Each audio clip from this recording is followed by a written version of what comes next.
Welcome to PC WizKids Tech Talk. Today we're looking at the Asus R9 the DirectCU 2 edition. This one has 8 gigs of GDDR5 memory, and we're looking really at a high-end enthusiast card. We're looking to overclock it, getting high performance on higher resolutions, really all the way up to 4K. Now, this earlier came out in the summer, and I've been testing it since then. It's got a sweet spot in between the R9 390X and the R9 380. To be honest, if you overclock this card enough, you'll get the same performance as an R9 390X running at defaults. It's practically almost the same card. If you look at the specs side by side, very, very close.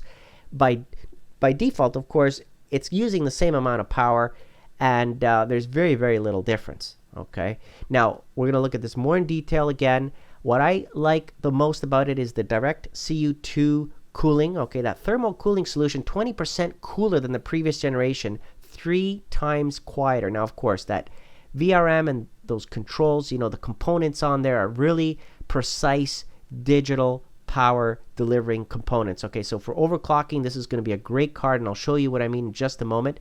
The lifespan is going to be 2.5 times, they say, longer because of these components. It only comes with the GPU Tweak 2 software, right, to speed it up, to overclock it, and a cable there to have your Molex to PCI power connector, okay, in case you need that for your older power supply. Other than that, I love the less power, less noise, all about that when it comes to overclocking and getting even more performance. Now, I love the red on black, just like a Republic of Gamers type of hardware from Asus. That's what you would expect on a high quality component such as this. Check out these beefy 10mm copper heat pipes coming out of that. Wow, right? That's going to touch right on that GPU for maximum thermal cooling and dissipation, of course. That's really what we're looking for here, because we don't want this heating up when we overclock it, right?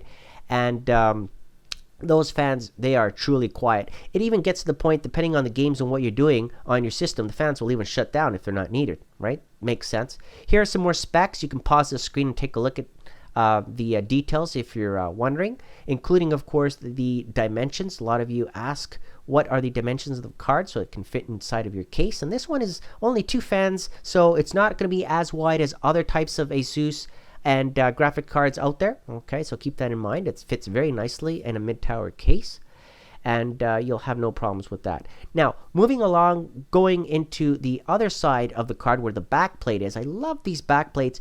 2 reasons to have something like this, not just for looks. It's because it's helping dissipate heat, and of course, it's protecting the board itself. Okay, so really only high-end cards will have backplate such as this one. So great to see that here.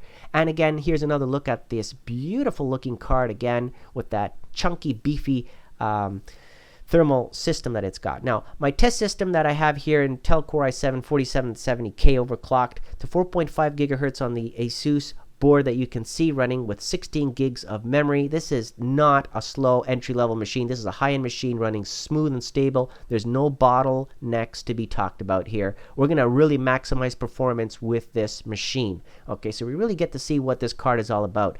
Paired up with that, I've got a BenQ XL 2730Z. That's an AMD FreeSync enabled monitor. That's right, you heard it, running at 2560 times 1440. That's a 1440p monitor, basically. So we're going to run some really interesting benchmarks there, running at 144 hertz. Okay, so we're not going to get the flickering. We're going to get smooth motion, and that's what it's all about, fluid visuals with this AMD FreeSync technology. And here it is enabled, okay, in Windows, so you can see what I'm talking about. When you get one of these monitors, you are enabling the features to work with the AMD card, of course, and that's what I'm doing in this case. Now, GPU Tweak 2 software, very easy. It gives you full control with the slider to set the targets, set the maximums, test it, see how it does, how it performs, and then save it, right? And that's what I've done. Of course, it comes with different modes already pre-built in, but these are the overclocked settings that I achieved, okay? So you can see it right there, right? Some decent results.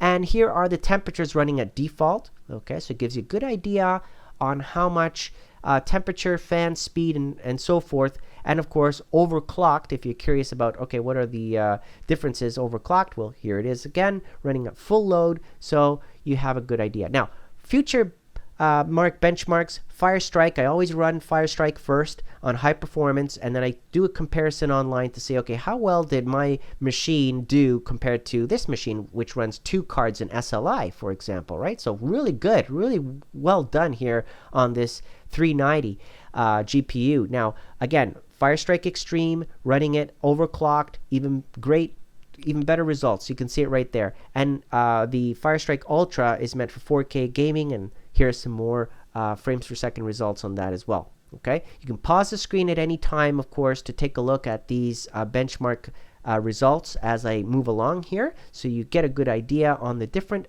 display settings and graphic levels that I've applied to each of my benchmarks. So for Battlefield 4, smooth playing online, you can see here running it at 1080p with DirectX 11 enabled, high settings. You know, there's definitely no lag here. Everything is so smooth. It is just a pleasure to game on this BenQ monitor. Staring at things runs so smooth with this Asus 390, I tell you. Tomb Raider, well, she's looking beautiful as usual, as you can see right there. Again, running it at different types of resolutions at the 1440p and 1080p, of course. You can see the different results. Even higher, you know, it's very smooth, even running it at high resolutions, keeping it on Ultra, of course. Thief, we want to run it on Mantle. Sure, why not? Let's use the AMD technology and run it on Mantle and on DirectX and overclocked, so you can see a variety of results that I got. Again, pause the screen if you want to see the results. Here's another game, the Wolfenstein The Old Blood. Again, this one puts the GPU under a lot of stress, so that's why I'm trying to pick different types of games to get a good, well-rounded view, okay? Many people benchmark things on very specific games, and it doesn't really do justice. So here's another type of game again. Many people like these type of games, so why not? All right, let's take a look at Civilization type games, Beyond Earth. Again, very nice. And with games like this, you can use the built-in technology that they've got. They call it the XSplit Gamecaster, that allows you to stream what you're playing. So a lot of people like to play this and stream or record at the same time without any lag. And of course, that's what this is all about, right? When you get a high-end card. And here are, of course, Crysis 3. Right, with the Crysis 3 engine, man, you're really going to put some stress on a game. So why not test it on that, right? So let's be honest. Let's put the card to the test when we benchmark it. So what did I like about it? Well, obviously, it sneaks ahead against a GTX 970 when it comes to performance. I find that very competitive. All right. Of course, the thermal cooling solution is awesome. I love the low noise that it has in it.